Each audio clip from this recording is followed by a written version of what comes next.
Esselamu Aleyküm değerli Müslümanlar. Bir defasında Efendimiz Aleyhisselatü Vesselam Mescid-i Nebi'de sahabe efendilerimizle beraber oturuyorlar.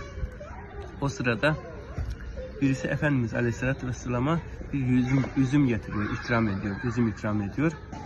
Efendimiz Aleyhisselatü Vesselam bu durumlarda eğer gelen herhangi bir şey sadaka ise ona dokunmaz. Mescid-i Nebi'nin yanında bir oda var, oda inşa edilmiş. Orada kimsesiz sahabeler kalır ve orada ilim öğreniyorlar. Öğrendikleri ilimle de başkalarını irşad ediyorlar. Oraya göndererdi. Sofra ehline göndererdi. Fakat gelen hediye ise kendisi de ondan istifade ederdi. Yenecek şey ise ondan yerdi ve onlara da ikram ederdi. Aynı şekilde. Getirilen üzüm de hediye olduğu için Efendimiz Aleyhisselatü Vesselam almış, koparmış, 2 tane yemiş.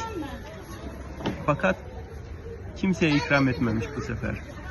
Normalde Efendimiz Aleyhisselatü Vesselam hediyeyi hem kendi yer hem de etrafına ikram ederdi. Yenecek şey olduğundan bu sefer kimseye ikram etmemiş. Almış yemiş ve üzümün sonuna kadar bir salgın üzümün hepsini yemiş.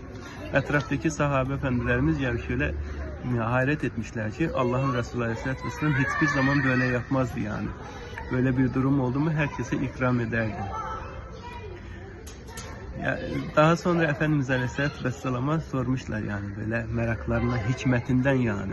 Allah-u Teala Efendimiz Aleyhisselatü Vesselam'ın her işine bir hikmet lütfetmiştir. Efendimiz Aleyhisselatü Vesselam'ın yaptığı, yaşadığı her halinde hikmetler vardır.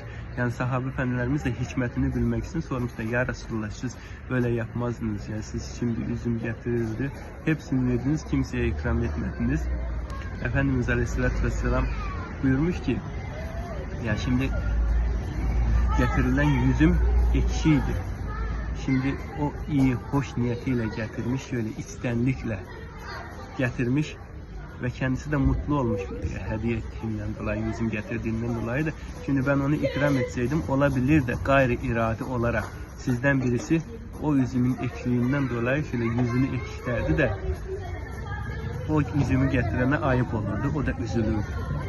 O bu durumu fark etmesin, üzülmesin diye kendim o üzümün hepsini yedim ve Efendimiz Aleyhisselatü Vesselam her seferinde üzümü ağzına attığında yüzüm ekşi ama her seferinde Efendimiz Aleyhisselatü Vesselam şöyle yüzünü tebessüm ederdi, yüzünde güller açardı. O şekilde üzümü yemiş Efendimiz Aleyhisselatü Vesselam.